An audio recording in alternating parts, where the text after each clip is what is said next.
Hello dear student, welcome to my YouTube channel. आपने जैसे कि थंबनेल पर देख ही लिया होगा कि आज की वीडियो हमारी किस टॉपिक के बारे में होने जा रही है। तो आज हम प्रश्न संख्या 9 में का सॉल्यूशन स्टार्ट करते हैं। और जैसा कि आप जानते होंगे, इन प्रश्नों को सॉल्व करते समय हमें पहले ही पता है कि इनमें हमें dy/dx ज्ञात करना है। x बराबर दिया हुआ a sec थीटा और y बराबर दिया हुआ है b tan थीटा। तो इसमें x और y की सहायता से हमें सॉल्व करके dy/dx ज्ञात करना है। तो क्वेश्चन नंबर 9 में को देखते हैं। तो लिखा हुआ है x बराबर a sec थीटा और दूसरा y बराबर लिखा हुआ है b tan थीटा। और हमें dy/dx अगर चाहिए तो इसका हम थीटा के सापेक्ष अवकलन कर दें और इसका भी थीटा के सापेक्ष अवकलन कर दें। तो ये निकलेगा थीटा के सापेक्ष अवकलन करने पर dx/d थीटा, और इसको अगर हम थीटा के सापेक्ष अवकलन करते हैं तो ये निकलेगा dy/d थीटा। dx/d थीटा और dy/d थीटा फाइंड होने पर हम dy/d थीटा में dx/d थीटा से जैसे ही भाग देंगे तो हमारा dy/dx ज्ञात हो जाएगा। तो सॉल्व करते हैं। x बराबर a sec थीटा और यहाँ पर लिखेंगे थीटा के सापेक्ष अवकलन करने पर थीटा के सापेक्ष अवकलन करने पर, ठीक है। और जैसे ही हम थीटा के सापेक्ष अवकलन करेंगे तो ये हो जाएगा dx/d थीटा। और a तो हमारा एक अचर है, अचर का तो अवकलन होता नहीं है। तो d/d थीटा हम sec थीटा का निकालेंगे और चूंकि फॉर्मूला होगा d/d थीटा, sec थीटा बराबर फॉर्मूला होगा sec theta into tan theta. तो क्या लिखेंगे dx/d थीटा बराबर a sec थीटा का अवकलन sec theta into tan theta, ठीक है। sec थीटा का अवकलन क्या हो जाएगा, sec theta into tan theta. और इसको हम इक्वेशन नंबर 1 मान लेते हैं। फिर इसका करेंगे हम पुनः y बराबर b tan थीटा, और इसका भी हम क्या करेंगे थीटा के सापेक्ष अवकलन करने पर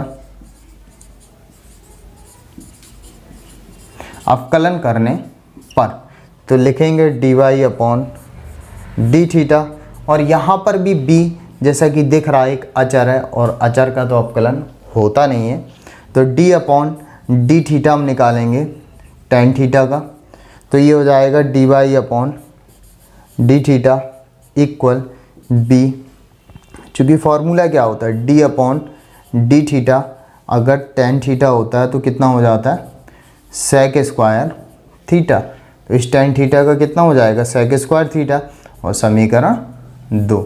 अब हमें चाहिए क्या, हमें तो चाहिए dy/dx। तो ध्यान दे सकते हैं कि समीकरण 2 में यानी कि dy/d थीटा में समीकरण 2 यानी कि dx/d थीटा से हम क्या करेंगे भाग दे देंगे। तो लिखेंगे समीकरण 2 में समीकरण 1 से भाग देने पर, ठीक है। और भाग देंगे तो कितना हो जाएगा dy/d थीटा में भाग देंगे dx/d थीटा से।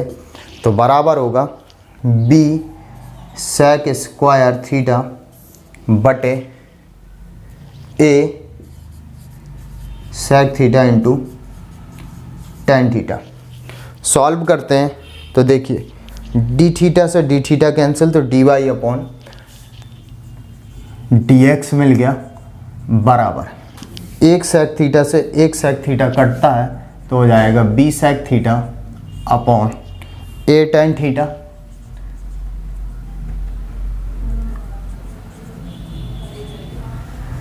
dy/dx बराबर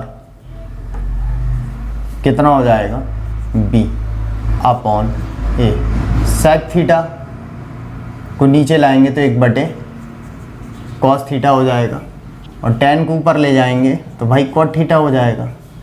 तो dy/dx dx बराबर b upon a 1/cos theta. जैसे कि cos थीटा का फार्मूला क्या होता है, cos theta upon sine theta, और cos थीटा से cos थीटा कैंसिल होने के बाद dy अपॉन dx बराबर b अपॉन a 1/साइन थीटा। साइन थीटा को अपोजिट करते हैं तो dy अपॉन dx बराबर b अपॉन a 1/साइन थीटा यानी कि कोसेक थीटा। और ये हमारे प्रश्न संख्या 9 में का क्या हो गया आंसर, यानी कि dy अपॉन dx। ठीक है, यहाँ तक वीडियो पॉज करके नोट कर लीजिए। तो आप प्रश्न संख्या 10 को लेते हैं जो कि लिखा हुआ है x बराबर a cos theta plus theta into sine theta, और y बराबर लिखा हुआ है a sine theta minus theta into cos theta. अब इन दोनों को भी हमें क्या करना है, सॉल्व करना है। हूबहू जैसे हमने 9वें नंबर प्रश्न को सॉल्व किया कि dy अपॉन dx चाहिए, वैसे ही इसको सॉल्व करेंगे। तो लिखेंगे x बराबर a cos थीटा प्लस का थीटा इंटू साइन थीटा, और यहाँ पर लिखेंगे थीटा के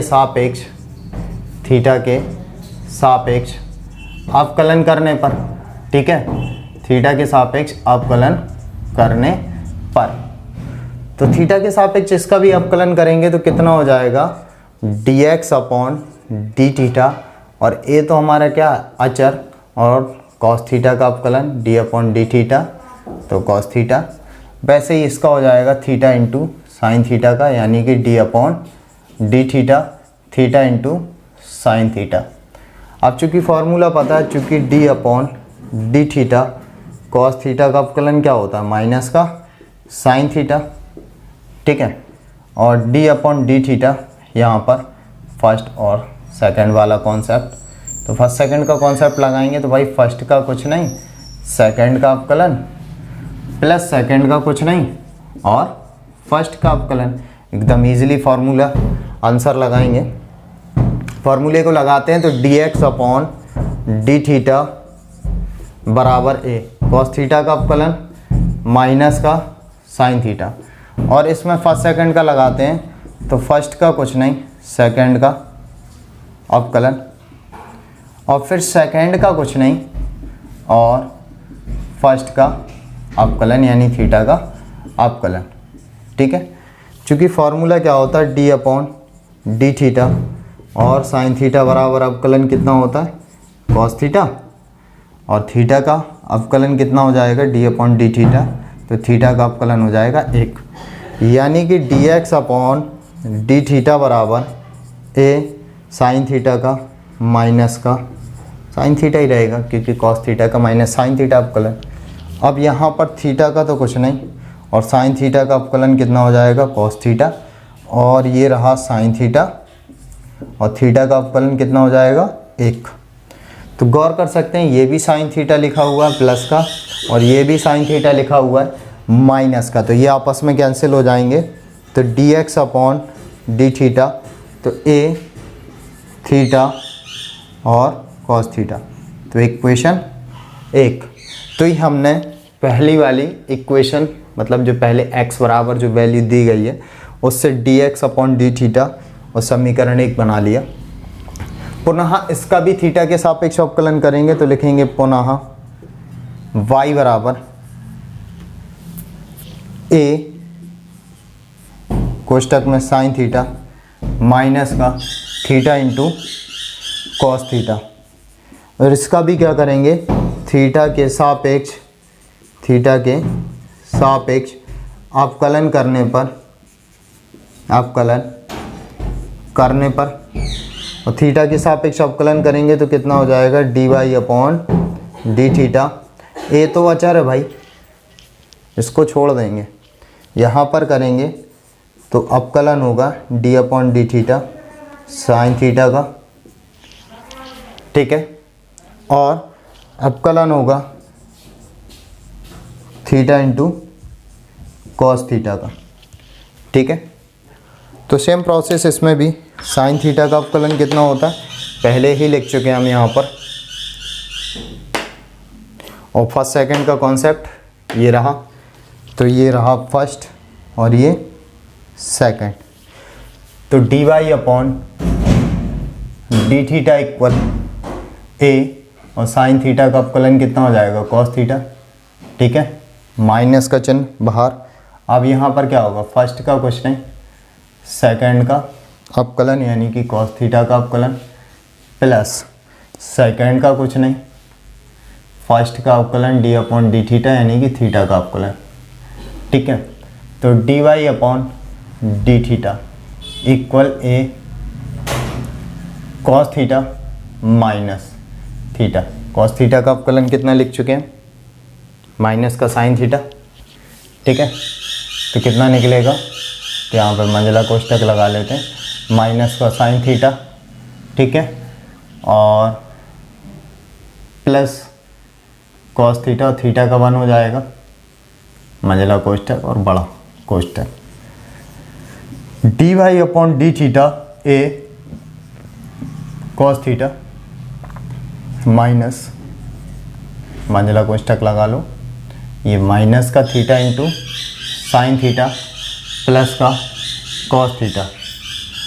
अब क्या करेंगे, d Y upon D theta, तो ए कॉस थीटा, माइनस का गुणा हो जाएगा, माइनस माइनस का plus theta into sine theta, और ये माइनस का कॉस थीटा। और देखो कॉस थीटा माइनस का और प्लस का कैंसिल हो गया, तो D Y upon D theta equal a theta into sine theta. तो ये क्या हो गई हमारी इक्वेशन सेकंड। तो हमें क्या चाहिए, इक्वेशन फर्स्ट यानी कि d x upon D theta मिल गया, और इक्वेशन सेकंड यानी कि D Y upon D theta मिल गया। तो हमें चाहिए क्या, d Y upon d x. तो गौर कर सकते हैं कि समीकरण 2 में समीकरण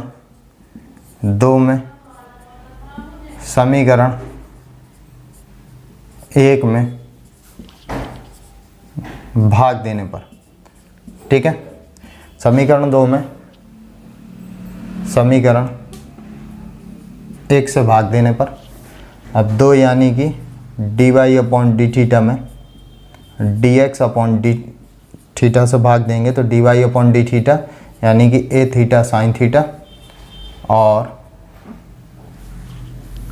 D x upon D theta है हमारा A theta into cos theta. तो देखो ए थीटा से ए थीटा कैंसिल और डी थीटा से डी थीटा कैंसिल, तो डी वाई अपॉन कितना बचा, डी एक्स, और sine theta upon cos theta कितना होता है, टेन थीटा, यानी कि D Y upon d x बराबर कितना निकला है, टेन थीटा।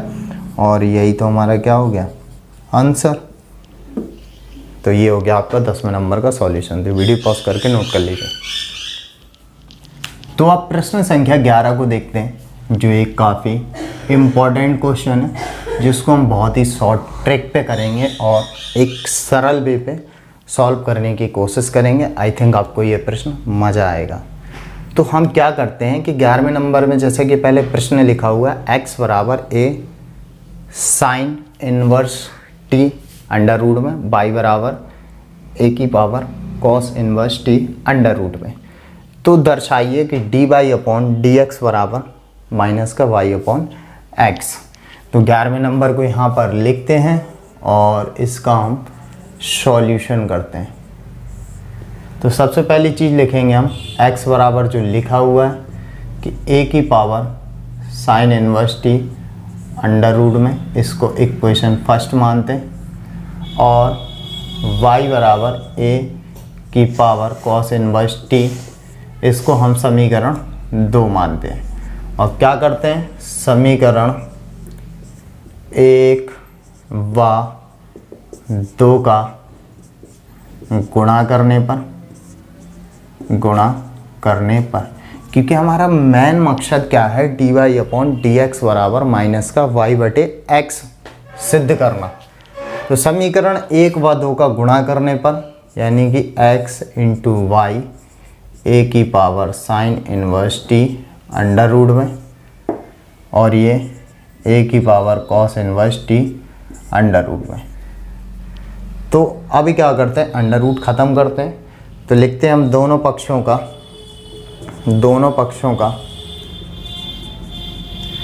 वर्ग करने पर, ठीक है, दोनों पक्षों का वर्ग करने पर तो एक्स वाई का होल स्क्वायर बराबर ए की power sine inverse t under root में और ए की power cos inverse t under root में, और दोनों पक्षों का क्या करते हैं, वर्ग करते हैं। तो दोनों का वर्ग खुलेगा तो एक्स स्क्वायर वाई स्क्वायर हो जाएगा, और भाई वर्ग करने पे करनी ख़त्म, यानी कि ए की पावर साइन इनवर्स टी बचेगा और ए की पावर कॉस इनवर्स टी बचेगा। तो एक्स स्क्वायर और वाई स्क्वायर, अब देखो आधार समान होते हैं तो घातें आपस में क्या होती हैं, जुड़ जाती हैं, यानी कि साइन इनवर्स टी प्लस का कॉस इनवर्स टी। अब आपने इनवर्स ट्रिग्नोमेट्री यानी कि एनसीईआरटी के चैप्टर नंबर 2 पे प्रतिलोम त्रिकोणमितीय फलन के आपने एक फार्मूला पढ़ा होगा, चूँकि साइन इनवर्स एक्स प्लस का कॉस इनवर्स एक्स इक्वल π/2 होता है, ये फार्मूला होता है ना। तो वही फार्मूला यहाँ पर लग जाएगा भाई, x की जगह कुछ भी हो सकता है, तो यहाँ पर t है तो sine inverse x plus cos inverse x बराबर π/2, तो उसी प्रकार से sign inverse t plus cos inverse t की जगह पे भी कितना हो जाएगा, π/2, यानी कि x square plus y square की पावर π/2। अब क्या करते हैं, dy/dx चाहिए तो हम क्या करते हैं, x के सापेक्ष अवकलन करने पर, x के सापेक्ष अवकलन करने पर, x के सापेक्ष अवकलन करते हैं तो d/dx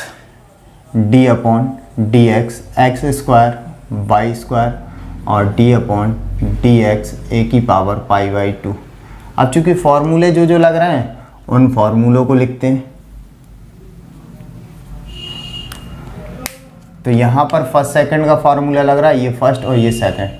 फार्मूला क्या कहता है, d/dx फर्स्ट इंटू सेकेंड का अगर अवकलन करते हैं तो फर्स्ट का कुछ नहीं, सेकंड का अवकलन, इसके बाद सेकंड का कुछ नहीं, फर्स्ट का अवकलन, ये फार्मूला लग जाएगा। और चूँकि d/dx यानी कि कोई कांस्टेंट यानी कि अचर पद होता है तो उसका मान तो 0 होता है अवकलन करने पर, ठीक है।